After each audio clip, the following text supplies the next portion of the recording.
how the authority has been preparing for this approaching system? We have been doing a number of things over the last several hours. Of course, our preparations would have started several weeks, in fact, several months prior. In the last several hours, we would have topped up all of the community tanks. We would have secured them by locking them. We would have visited a number of households and residents in those areas where we would have had a number of burst mains and those areas that were particularly starved of water. So we would have been servicing as many of the communities as we could up until the late hours of the night. In the last 2 hours or so, we have actually taken the decision to power down our stations, and as an added measure of caution, really, to make sure that we protect those pumping stations as well as the pumps and the facilities. Once the all clear is given, we will go back out and we will restart those stations as well. But those are the last several set of measures that we put in place, apart from our normal advisories and other precautionary measures in terms of securing our facilities directly. Does closing down the pumping station mean that some residents could possibly be experiencing low water pressure or outages? Certainly. We would have made sure that most of the reservoirs would have been topped up, but we would have closed off the facilities, so whatever is left in the reservoirs would continue to service the communities until we're in a position where we can start back pumping. I understand that you secured, I believe you had said, some backup generators. Tell me a little more about that. We have, even as we speak, several facilities that would have been connected to generators. They are, as I said, a backup facility, really, in the event that we're not able to receive electricity directly from Barbados Light and Power. That's something that progressively over the years we've been increasing the capacity in order to be able to make sure that we have some element of resiliency and independence from the energy utility.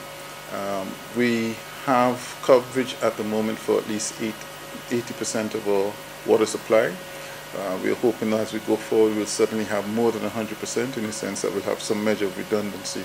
But it's a work in progress. We are much better than we were last year, in a much better place, and we were in a much better place last year than we were the year before. So we're hoping to be able to get that final in hand this year.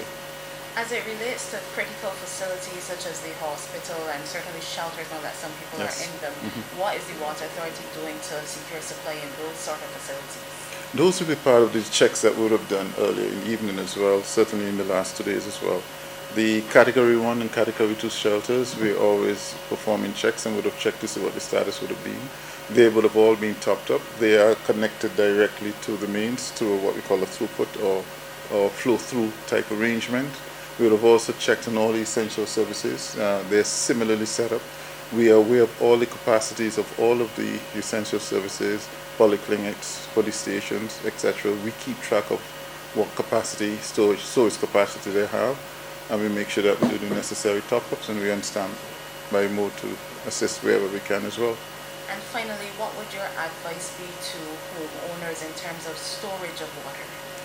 We always say store at least 5 gallons per person per day, and you need to do that for at least 5 days. We say that, and most people may not necessarily understand what that is, but it's really the normal buckets that you will have the salt meter in. That bucket, that's a 5-gallon bucket. So you need to save one of those per person per day. It's not something you can always do overnight, but it is necessary that we all understand that in this particular, whenever we're faced with hurricane events or any type of emergency event that is similar, that we get those buckets and we start to save the water. If it is that we don't have our own water tanks at home. But we encourage everyone not only to save water for yourself, but as we've been saying, to save water for your pets as well.